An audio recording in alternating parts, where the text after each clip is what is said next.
مرحبا يا أصدقائي، كيف حالكم اليوم؟ أتمنى أن تكونوا بخير وصحة جيدة. معكم حذيفة زياد، وهذه الكتب التي قرأتها وهذه نباتاتي المفضلة.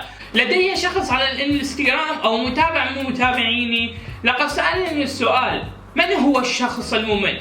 وأنا أقول لك، أولا دائما يقول نعم على كل شيء وهذا شيء خاطئ. دائما يقول لا، نفس الشيء أكبر خاطئ. يخاف من التعبير عن نفسه، ليس على استعداد للخروج من منطقة الراحة. دائما يتحدث عن نفسه، يشكو كثيرا، ليس مستمعا جيدا.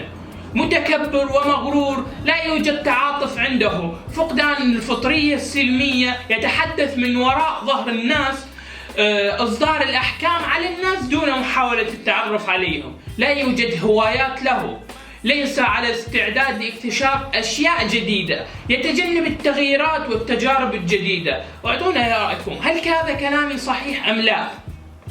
وأتمنى لكم التوفيق. وهذه الحلقة كانت سريعة جدا لكي تكون لكم درسا في حياتكم، وهذه معلومات جدا مفيدة لقد تعلمتها أنا وأنا كنت لا أعرفها من قبل.